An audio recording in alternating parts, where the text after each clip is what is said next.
ఒక్కసారి నా బట్టలు చూడండి బాబోయ్! గుట్టలాగా ఎలా పడిపోయాయో మొత్తం. అసలు బట్టలు మడత పెట్టడం అంటే నాకు పెద్ద టాస్క్ అండి బాబోయ్! బట్టలు ఎప్పుడు వాష్ చేయడము, చైర్లు ఖాళీగా ఉన్నాయని చెప్పేసి తీసుకొచ్చి అక్కడ పడేయడం. మళ్ళీ మడతేద్దాం అనే లోపే ఓ గుట్టలాగా తయారైపోతాయి ఈ బట్టలన్నీ మొత్తం.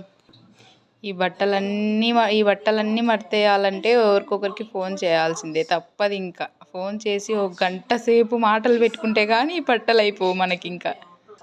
ఫోన్ మాట్లాడుకుంటూ బట్టలు మడత పెడుతుంటే అసలు ఎప్పుడైపోతాయో తెలియదండి బాబోయ్! అదే ఊకే మడత పెడుతుంటే మనము వస్తూనే ఉంటాయి ఈ గుట్టలు బట్టలు. అందుకే నేను ఎప్పుడు మడత పెట్టాలన్నా కూడా ఎవరికో ఒకరికి కాల్ చేయడము, ఏదో ఒక సోది మాట్లాడుకుంటూ బట్టలు మడత పెట్టేసుకుంటాను ఇంకా. అందులో మళ్ళీ పనికొచ్చే విషయాలు ఏమీ ఉండవు. ఏదో మన బట్టలు మడత పెట్టుకోవడం టైంపాస్ కోసం అంతే. మీరు కూడా అంతేనా? బట్టలు మడత పెట్టడానికి ఈ ట్రిక్ ఫాలో అవ్వండి నెక్స్ట్ టైం నుంచి.